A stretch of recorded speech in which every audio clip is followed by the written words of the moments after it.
There are so many women who love a man that hurts them. And I think that so many women don't realize what they're actually experiencing. And it's a really common feeling, not exclusive to women, but it's a really common feeling to be attached to someone that hurts you. And I think from the outside, it looks like this person is mean to you or abusive or toxic, and yet you love the person and you need to figure that out, right? That's her problem. She picked him, or whatever people say, right? It is wild what people say. Loving a man that hurts you makes you question why you can't walk away. It makes you wonder what's wrong with you, and if you're broken, if there is something inherently wrong with you for caring about a person who hurts you. But the truth is, there's a psychological phenomenon that just not enough people know about or talk about called a trauma bond. People talk about Stockholm syndrome, which fundamentally has been debunked, but people talk a lot about that feeling. It's relatable. It's not the same thing. A lot of people think it's the same thing. It's not. But a trauma bond is an unhealthy attachment that exists in a relationship where there's abuse and cruelty, but mixed with kindness and positive intermittent reinforcement. And that creates this bond and a really deep but unhealthy attachment where you feel responsible for, you feel love, it's not love, you feel care, you feel obligation sometimes. I hear a lot of people like, but I'm worried about this person and I really want them to be okay and I don't want to hurt them. But an abusive person will put you in this role where you feel like nobody else will love them like you can, and nobody else can take care of them like you can. And they are very happy to play into that role because it keeps you, because it works. But somebody who's abusing you doesn't love you. And that's a really pill to swallow. But someone who's abusing you does not love you, because love and abuse do not coexist. Fight me. That is a hill I will die on. It doesn't coexist. We love this person, even though we're trauma bonded. That's what it feels like. But that's not love either, because love and trauma bonds don't coexist. You don't love the person who's abusing you, but I know that you feel that way. And I'm not saying this to invalidate anyone's experience. I think that, we love the person that we fell in love with. We love the version of them that they showed us that is the good version, let's say. But that version isn't real. So you sort of love an illusion or a fantasy. You're in love with what they pretended to be, what they could be, their potential, but not actually love this person specifically. That's hard to swallow. That's really hard to swallow. How do you move on with your life when you feel trapped, when you feel like this person is your everything? How do you just move on, And so it leads us to stay. When we are confused and we think, well, it's love, why would you leave somebody that you love? I had somebody comment earlier today on my YouTube, well, what if you don't know if it's abuse, right? You're talking about leaving your abuser. What if you don't know if it's abuse? Well, that's pretty common, right? You don't know that it's abuse. In fact, I think it's more common than we all think of well, it's not abuse. I have an upcoming podcast episode on that with Shelley Pumphrey, a therapist as well, to talk about how on earth is it that women don't know when it's abuse.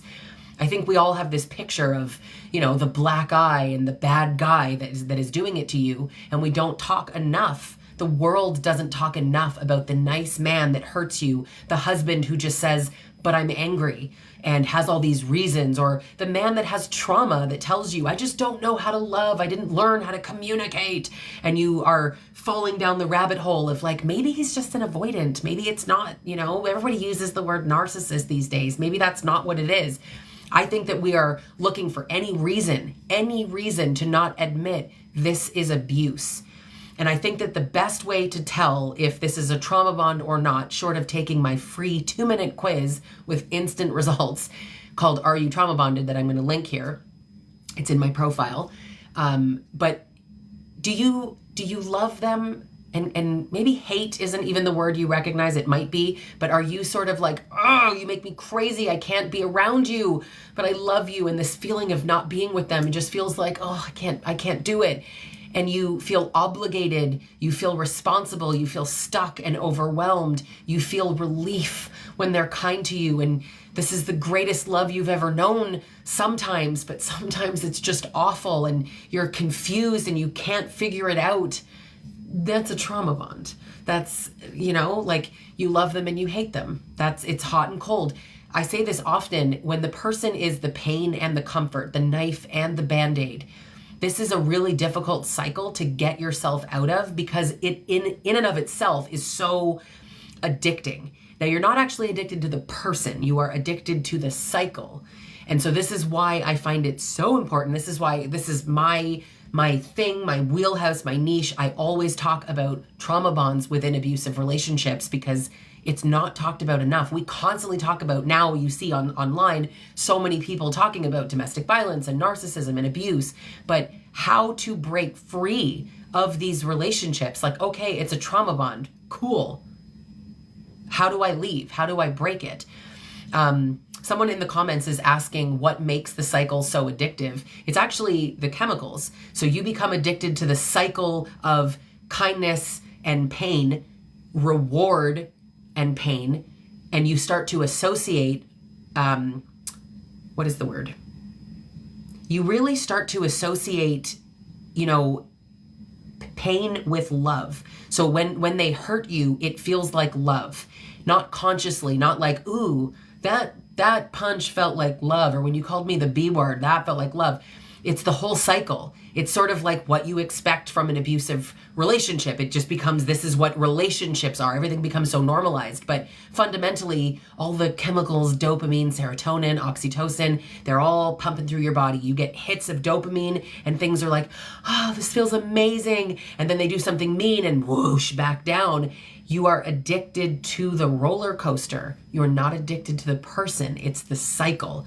And so the only way to break the addiction is to leave it. I always feel like it's a real catch-22 though, because if the only way to break a trauma bond is to leave, and you can't leave if you're in a trauma bond, what do? This is where I come in. This is why I teach this. This is what I'm saying. When I was coming out of my own abusive relationship, I was like, I don't understand any of this. This is crazy. What is wrong with me? I would look at myself in the mirror and just be like, you are stupid. What is wrong with you? And I would bawl in the mirror. Don't do that to yourself, by the way. It makes it so much worse. But that feeling of like, what is wrong with me? This is crazy making. That is a trauma bond, and learning that there was a name for it and learning that there are steps to break it was like, oh, the relief. Even though it's not instant relief, because you actually have to break it, right, to actually feel the relief. Now, some people ask, can you break a trauma bond when you're in the relationship? Now, the short answer is yes, but that's a really oversimplified answer, because kind of like, yes, but boy, are you choosing to do it the hardest way possible. And I shouldn't even say choosing, right? Because it doesn't feel like a choice. We are so stripped of our agency and autonomy in these relationships that it doesn't really feel like a choice. And it's not that simple, right? You just choose to leave. That's all you have to do. Just choose to break your trauma bond. Done. You need steps and you need a path. And so I have a few different options. Personally, I have a trauma bond recovery course, which is a $97 course that is completely self-paced. You can do it on your own. You can do it with a therapist. You can do it in coaching sessions with me, but it's perfect to give you the roadmap.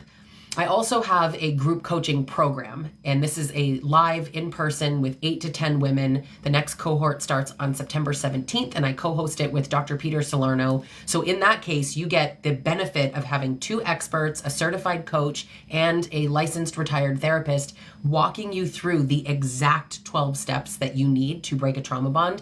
Things like emotional regulation, resolving cognitive dissonance, learning about yourself, your unmet needs, and it really takes you through this natural cycle of the education. You know the stage that I'm talking about, right? The one where you get your PhD in narcissistic abuse, the thing that doesn't really exist, but we all feel like we have.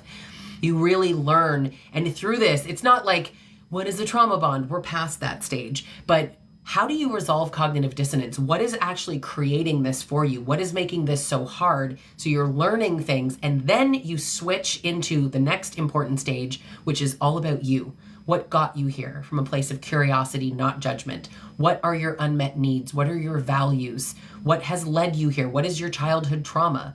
And then the last step is rebuilding, which is all about self-worth and confidence and knowing that you deserve it and actually building a life brick by brick that does not include the abusive person, that is just all for you. So I teach this inside my Trauma Bond Recovery Group Coaching Program. And as I said, it starts September 17th is the next cohort. There's always only 8 to 10 spots for every section. So we don't host it that often, but you can check that out on my website, strongerthanbefore.ca, or go to my profile and check that out. But the concept here is that, you know, abusive relationships, they hook you. They don't just happen. You don't just fall into an abusive relationship. It doesn't just break parts of you. It holds on to you. A trauma bond feels like, if I could almost give you a visual, like somebody holding onto your foot as you're sort of trying to leave, but trying to stay all at the same time. And your brain gets wired for survival in these relationships. And there's a lot of rewiring that happens. And that's not a good thing. Your pathways are wonky. Your nervous system is shot. You're in survival mode. And often you see victims of abuse fawning over their abuser. So you talk about fight or flight mode, fight, flight, freeze, or fawn. I was big into fawning, and there were times that I froze and certainly times that I fought because I'm Italian, so it's like that. But the fawning was always like, how do I avoid the argument? How do I avoid the blow up, the whatever, you know? But these relationships, they oscillate between the cruelty and the kindness. And because of that, when he's being cruel, you are waiting for the good and you know that it's coming. And so it's like, I need that. I need that good feeling. I need the relief of the kindness. So you would do anything for it. Like an addict going after whatever substance they're addicted to. You're chasing the dopamine in this context. That's the addiction, is to the hormones and to the cycle of the whole thing. This whole thing, it's chemistry and conditioning that really makes people trauma bonded. And again, it's an unbelievably hard thing to break. Trauma bonds are one of the most addictive relationship patterns in the world. And what really makes it that way at its core is the cognitive dissonance. Now, I remember hearing that term, cognitive dissonance, made no damn sense to me at the time. And I don't know about you, but it was a confusing concept to me, even though I think it's kind of not. But cognitive dissonance, it's the confusion, but it's the confusion of holding two beliefs that couldn't possibly be true at the same time. Like, he loves me and he's abusive. He's the pain and the comfort. That's not, someone can be funny and a jerk, but they can't love you and call you a B word repeatedly, or treat you like you don't matter, or gaslight you, or make you feel like you're the problem all the time, and they take absolutely no accountability and everything is your fault. And every time you bring up how you feel, you're talking about how they feel. Every single time. That's not love. That is a person who is not even interested in taking accountability, not even interested in participating in a relationship with you. You're just on your own. And that's really so often what it feels like.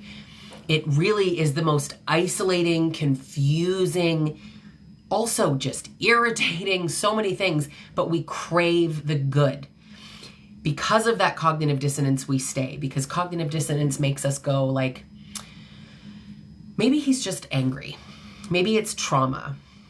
Someone in the comments just wrote, he wasn't always like that, right? And so what has made this person behave that way? Why are they different now? And they're telling you that you're the reason, right? You stopped whatevering, and that's why I am this way. You make me yell at you. You make me do this. If you weren't so, then I wouldn't be. And it's always your fault. No matter what, it comes back to you. Maybe you are the one who is causing this. It's your problem. It's just, it's so frustrating. And someone like this, no, they don't change fundamentally. Like, I have a belief that people can change, and I think that's a good thing. People can change, sure, but do people change, right? Because it's a different question. Can people and do people, and what does change look like? And I'm always going to refer people to a phenomenal list, which is by Lundy Bancroft. It's in his book, Why Does He Do That?, which you can get at any store. You can also get it completely for free in a PDF format. If you just Google, Why Does He Do That, Lundy Bancroft, free PDF, it will come up. But you can also just look up Lundy Bancroft's list of ways you can tell an abuser is changing, and it's the first thing that pops up. It's on his blog, lundybancroft.com, and it is a list that just goes through what that looks like. That list is eye-opening because fundamentally they don't want to change. And I think that if you really look at a lot of what causes abuse, which is not trauma does not cause abuse. A lot of abusers can be traumatized and it's still not the cause of abuse. The cause of abuse is entitlement. I will die on that hill too. It's entitlement. It's the entitlement to be abusive. I get to do this. I get to behave this way. That's why you see so many double standards. That's why you see it never changes, because it doesn't have to change, because they're entitled to behave this way. So even when they say, I promise I never will again, I swear, please just take me back, they're still going to do it again because they're entitled to. They have no desire to change. Real change is about accountability. You could be in a screaming match and this person who is not abusive and really trying will take accountability for their role in it and not go, but you yelled too. Because maybe they recognize that you yelled in response to them, or maybe they recognize that they can't control your response, they can only control their response. That's growth. But there's always a double standard. Like, I can yell, but you can't yell. You triggered me. And when you go, well, you triggered me, you never take accountability. It's always their right and you're wrong. That's actually a good sign, by the way, that you know you're in a relationship with someone who is a narcissist or narcissistic, because they never take accountability. So grandiosity, the entitlement, the lack of accountability, you see this so much. And the grandiosity even in like, I get to do this. I get to do that. Somebody in the comments is asking, this is a really great question, what if I'm also yelling back and stuff? Like, what if I'm making him mad? So, you know, and this is interesting because this is a woman asking this question, but I want to point out that a lot of men will say that. You're asking in good faith, and I'm going to answer you. But a lot of men will be like, well, yeah, but what happened right before that, right? She made him mad. So I have a question. Do you think that men are incapable of controlling themselves? Do you think that men have no self-control? They're just these like wild beings that have no control? Because I don't think that. As much as I'm called a misandrist every day of my life, I do not think that men have no self-control. I think humans have self-control. Men are just socialized to be whatever they want, right? They don't have to demonstrate self-control. If I scream at my child, if I scream at my partner, that's on me. Now, what he does in response to that, sure, I could have upset him. He doesn't want to be yelled at. I'm with you. But he is in control of his own response. And if he chooses to scream at me, call me names, or hit me, that is a choice he made. It is so unfair to put it on the other person. Where does this fit into how abusers trigger their victims? Because that happens all the time, right? To the person asking about women abusers, I just have to ask, are you a man or a woman? You got to answer that question. This, you know, it's very hard because I'm almost like leaning into this term reactive abuse. And I made a video the other day about how much I loathe the term reactive abuse. I don't like it because it doesn't label it properly. And a lot of people are like, and you'll see it in the comment sections of my video that I made, a lot of people are like, no, you don't understand what reactive abuse is. I'm an international expert on domestic violence, and I absolutely know what reactive abuse is. I know where the term came from, who used it first, and why they used it that way, which is, it is the name for the victim's reaction to the abuse when they are like losing their mind. And people are like, no, it's the name of what the abuser did to get you to react. That's not true. You might think that. You're wrong. It means it is the label for what the victim is reacting to, the behavior of the victim. So it's like, well, it's not abuse, it's reactive abuse, right? You look abusive, but it's really just a reaction. So we're going to call it a reactive response. Yes, an abuser can like get you, right? They can absolutely just wind you up repeatedly. But I'll tell you, they know what they're doing. Somebody in the comments asked, like, he says, I'm the narcissist. Well, let me tell you something. And I'm going to tell you right off the bat, this is massively oversimplified on purpose, and it's still accurate. How you know if you're a narcissist or not is this. Do you willfully and consciously treat people like shit around you? And do you explicitly seek to dominate and control people? I know your answer is no. And so that you're not a narcissist. Because this whole thing of like, well, they don't really know and it's unconscious. It is conscious. What are you talking about? Of course it's conscious. Now, when I say that, I want to be clear that I don't mean they wake up like, how can I rip Stacy's heart out today? It's not that conscious. I mean, sometimes it can be, but fundamentally, someone who's narcissistic isn't like plotting evilly. They don't care if you get hurt. If I want to cheat, then I'm going to go do that. And your feelings are not relevant. If I say that I'm going to Starbucks and then I decide I'm going to go cheat on you or go shopping or do something else completely different, hey, like plans changed, man. I didn't lie. They believe that.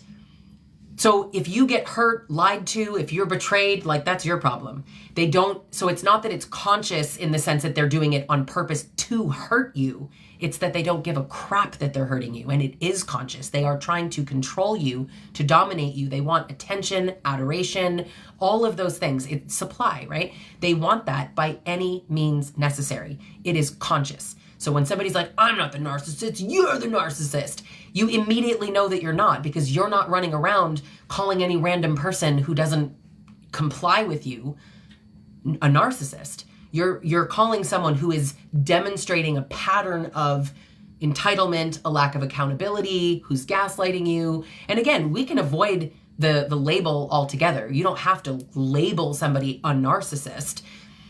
I think it's fitting personally. I personally believe that all domestic abusers are narcissistic. I don't really give a crap about the label in the sense of it's a diagnosis, because I don't believe that it is a diagnosis.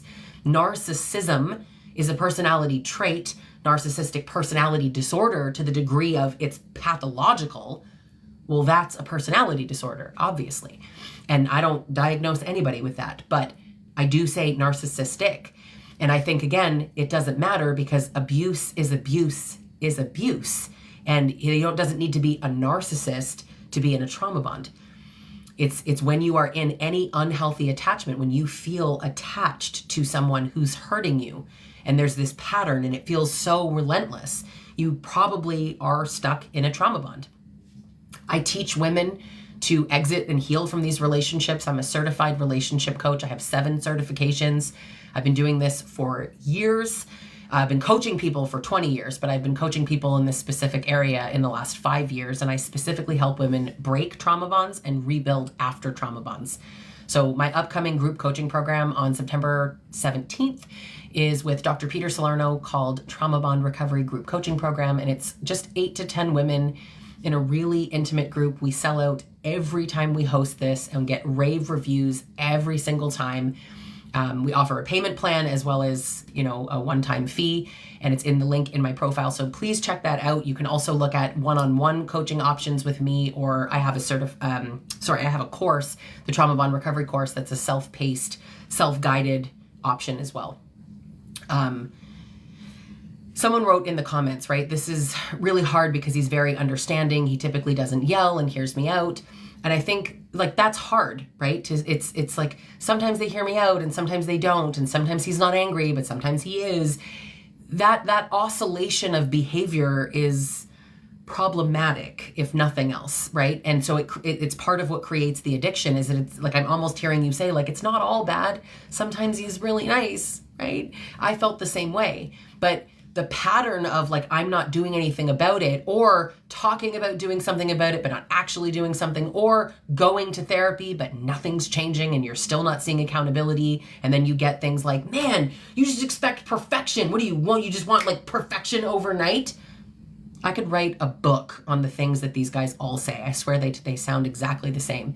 It is a horrible cycle that it's so hard to get out of. And when you are in these long-term relationships, the longer you're in it, it's almost like the more addictive that it becomes. And it's so hard to walk away when you feel so attached and you feel like, oh, we've been through so much together. Have you been through so much together, or did he put you through so much? Would the stuff that you've been put through stop happening if you were not with this person anymore? Like, who's causing all of this, right? And it's often one person. In an abusive relationship, it does not take 2 to tango. I hope my ex's mom is watching, because it does not take 2 to tango. She used to say that to me all the time. Triggers the crap out of me, because in an abusive dynamic, it doesn't take 2. It takes one person to be abusive, just one. And people will argue, well, it takes two because one person has to stay. You lose your agency and autonomy. Actually, I'm talking about that in season 2, episode 2 of my podcast, Real Talk with Lisa Sunny, which airs on September 16th. That particular episode, I'm speaking with Dr. Nadine Macaluso, who's the Wolf of Wall Street's ex-wife. It's going to be such an amazing episode. But victims of abuse just don't have the free will that we think we have to be able to walk out of the relationship and just leave. You are stuck in a trauma bond. It is not easy to just leave the relationship, because what if he changes? What if I'm the problem? What if he's nicer to the next person? What if I'm making this up? What if he's not narcissistic? What if I'm falling down this rabbit hole and he's just an avoidant? Maybe these online internet coaches are going to make me ruin my relationship. You know, the amount of women who are like, oh, I told my boyfriend to watch your videos, and then they're like, oh, don't listen to that bitter single feminist. She just wants people to be miserable, right? She's single and alone, and she's never going to meet anybody, and she just wants other women to be miserable like she is. Makes me laugh because I'm so in love with my man, and I believe in good men, and I am in no way a misandrist. I hate shitty men. I hate men that hurt women, and a lot of men resonate with hurting women.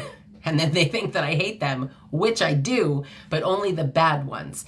And so I want people to be in love, and I want people to be happy. And that's kind of the point. That's why I do this. I don't want you to be in a relationship with a bad man. I want you to be in a relationship with a good man or no man, because men don't deserve women who are kind and reciprocal and empathetic and compassionate and all these things when they aren't those things, right? Like, I think we all deserve reciprocity.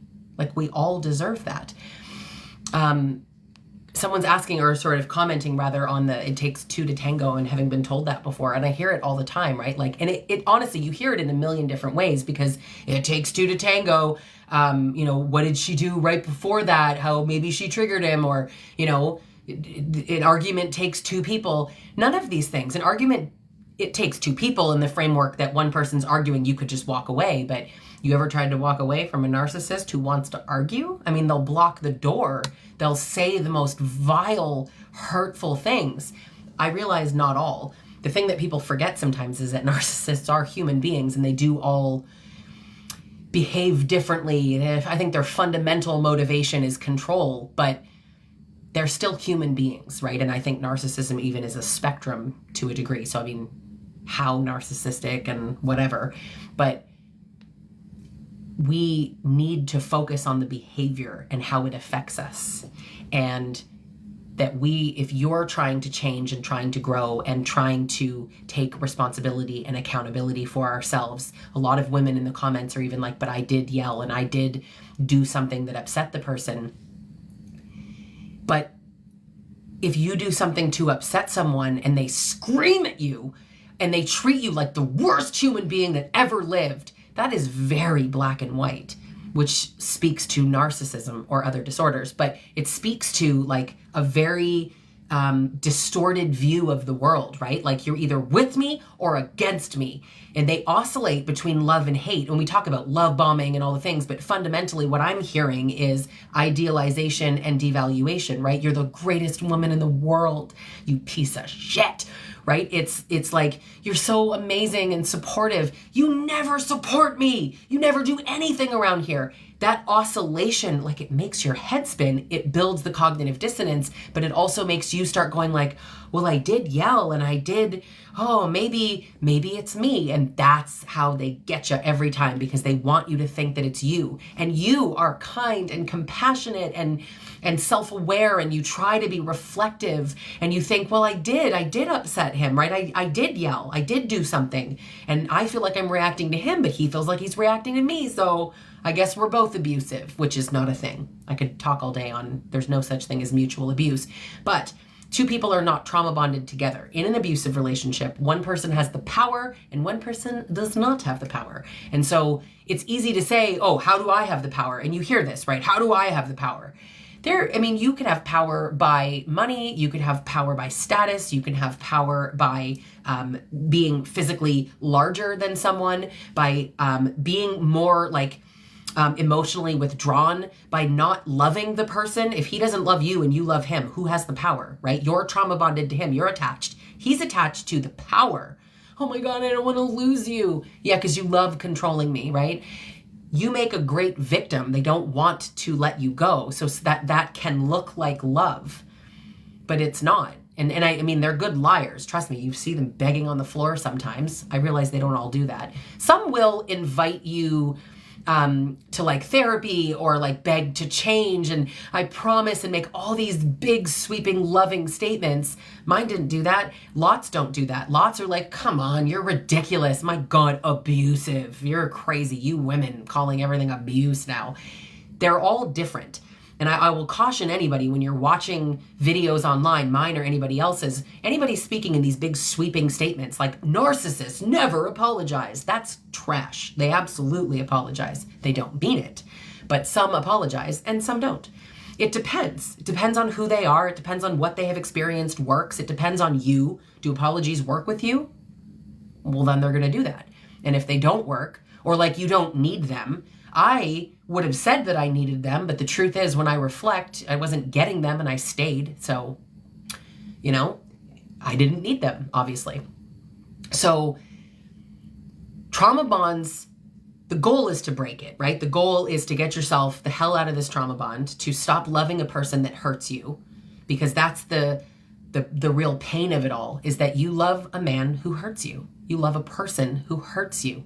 And that is a horrible place to be in because you feel attached and you feel like you can't leave and you feel love and you feel this need to be with this person and you maybe want to get the hell away from them. Trauma bonds are interesting because, again, it's not characterized by one feeling and it's not a diagnosis. So you can't speak to like a therapist and get a diagnosis of a trauma bond. It's not in the DSM-5, but you know that you're in one if you feel like that mix of love and hate. And I'll remind everybody that I do have a free quiz in the link in my profile as well that is called Am I Trauma Bonded? And it's 2 minutes, instant results, no strings attached. There's your answer. Off you go. And it really is going to give you the answer if you are in an active trauma bond or not, or if you used to be in one and you broke one, or you're not in one at all. But the truth is there's sort of, this is not really like a clinical thing, but there's stages of breaking a trauma bond. And again, this isn't written somewhere, but you know, you're in that sort of pre-contemplative stage of like, what is this called? A trauma bond? I'm gonna write that down and let me look this up, and not being sure. And feeling like you love them. And then you might shift into like, I love and hate them. And you might hate them and not love them at all, but you're trauma bonded. You don't feel like there's any parts of it that are love. Some people want to leave. Some people don't. Some people are already out and want to go back. And some are like, I'm trauma bonded, but I never want to be with that man again. We're all in different stages. So that, you know, listen to what I'm saying, but take it with a grain of salt. Take the quiz because that will accurately tell you if you are or are not trauma bonded. It's like 16 questions. And you'll learn, because knowing what you are experiencing is the first step, right? You think about it. You have a cold. Okay, great. Now I can take medication. It's the flu. Okay, great. I need rest and liquids. Got it. Like, you have to know what you're experiencing. This is why learning what's going on and that you feel crazy because you're being gaslit and you feel confused because you're sitting in cognitive dissonance. These things matter. The names, the labels, all of this education, your little PhD in narcissistic abuse, that's hugely important. The shift happens where you actually start to detach when you are practicing detachment and emotional regulation. And these are the actual skills that I teach people inside the course, the $97 Trauma Bond Recovery course, or inside that 8 to 10 person women only program called the Trauma Bond Recovery Group Coaching that I co-host with Dr. Peter Salerno, who is an amazing author, retired therapist, and researcher, so smart. I actually just put a video out with him and Dr. George Simon, the author of Character Disturbances, on my YouTube as well. You have got to see that because it's busting so many myths about what we think about narcissism. Especially Dr. George Simon, but Dr. Peter as well, are just so knowledgeable on this topic. And there's always new research and a lot of myths out there. So please check that out. But the group coaching program that I host with Dr. Peter, you're getting such amazing education because it takes steps. And there are so many untrained therapists and untrained coaches. And I'm a certified relationship coach. I'm not a therapist, and I don't crap on therapists. I love therapists. I collaborate with them. Good ones are amazing. And even the ones that just don't know any better, like they're not trained on narcissism and domestic violence and abuse and trauma bonds and cognitive dissonance in the context of abuse, they may not know.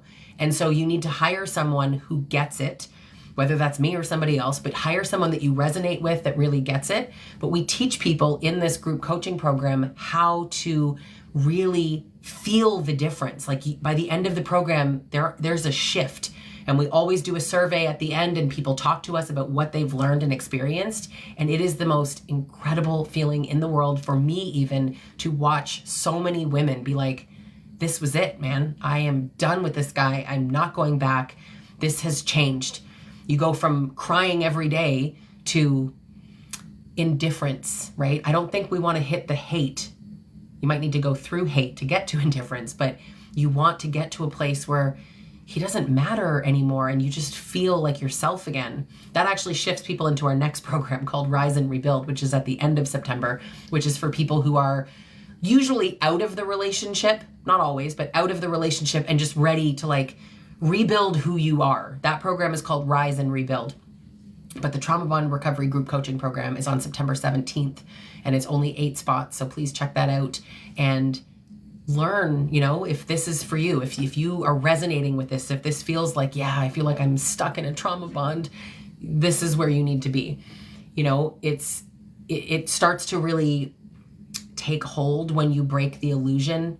You detach, you emotionally regulate, you can self-validate, you are destroying the hope and the fantasy of who you thought they were. We take you through letting go of potential, cognitive dissonance, the false guilt that we all friggin' feel. It's like the worst. It just eats away at you. And this is what's really going to build the action. Something that I am very, proud of myself for is that one thing that all of my clients describe me as is, well, actually I should say 2 things, relatable and action focused. So instead of every session like, how do you feel about that? It's like, okay, what are we going to do about that? What is the behavior that's going to be different in you that will drive that change? Because talking about it ad nauseum, it gets you so far, but like, I'm not feeling any better. And I hear so many people say to me, I was in therapy and I'm not feeling better. Nothing's happening. It's been months of this. And I feel like I'm talking in circles, but there's no change within me. I want you to feel differently. That's how I know that there's success in one-on-one sessions or in the groups, is that you feel differently. My clients are filing for divorce. My clients are moving out of their homes. My clients are getting full custody. My clients are rebuilding and building happiness and building lives without these jackasses, right? That's what you want. And it's time to go. I feel like if you're here watching this, right? Like this is you being like, I want to go, right? Actually, so someone just wrote this. It's so true. I want to quit therapy. It makes me feel worse. It should never feel worse. And if you quit therapy and come to me, or you quit therapy and go to someone else, I think everyone should find the right person for them. This is not, might sound like a sales pitch, but you need to go to a person who you resonate with, that you are like, this person gets it. I believe this person can help me. And always revisit. If you feel like you're not getting anywhere, talk to the person and say, like, I don't feel like we're getting somewhere. What can we change? What needs to shift here? And work with them. And if it's not changing, you need to go. Therapy is expensive. Coaching is expensive. So definitely make sure you're with the right person, but you shouldn't feel worse. Feeling worse is a very, very bad sign. Krista, you asked, is it okay, or you said, is it weird to leave years after he was abusive because he's okay and nice now? Is he nice now, or is he not abusive now?